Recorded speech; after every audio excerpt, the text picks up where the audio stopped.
What's up guys, today I'm going to be showing you an awesome way you can use to display all of your LEGO Dimensions figures. So you can do what I've done and go on eBay and buy an acrylic display such as the one I have right here. It's really useful, it can fit 54 characters and it also displays them really nicely. So as you can see, it has 6 rows and each row fits 9 characters, and you can have them all really nice displayed wherever you keep your LEGO Dimensions collection. Or if you want to move your collection around, you can easily just pick up this display and move it around without having to move each character individually. This one, as I mentioned earlier, is called an acrylic display. So all you do is you go on eBay, you search acrylic display.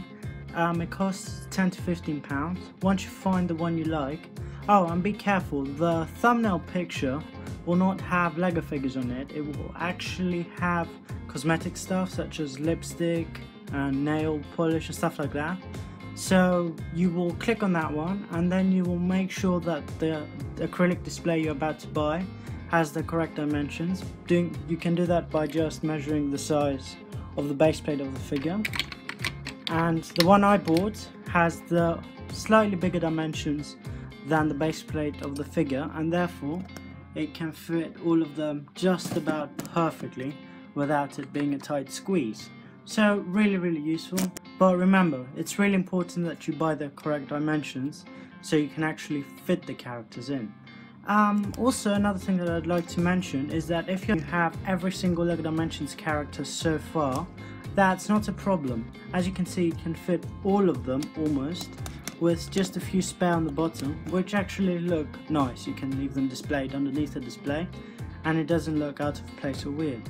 So really recommend you buy this, and I think it's an awesome purchase. Also, before I finish the video, I almost forgot to mention that I would not recommend you buy this for displaying your vehicles. As you can see, they're all squashed up, they keep falling. It doesn't even look so nice, it looks quite ugly actually to put your vehicles on this.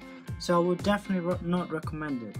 I will do some research, and if I find anything good for displaying vehicles, I'll make a video on it and let you know. Thanks for watching. Let me know in the comments below if you have an alternate method to displaying your LEGO Dimensions. Also, if you enjoyed this video then please leave a like and subscribe, and I'll catch you all on my next video.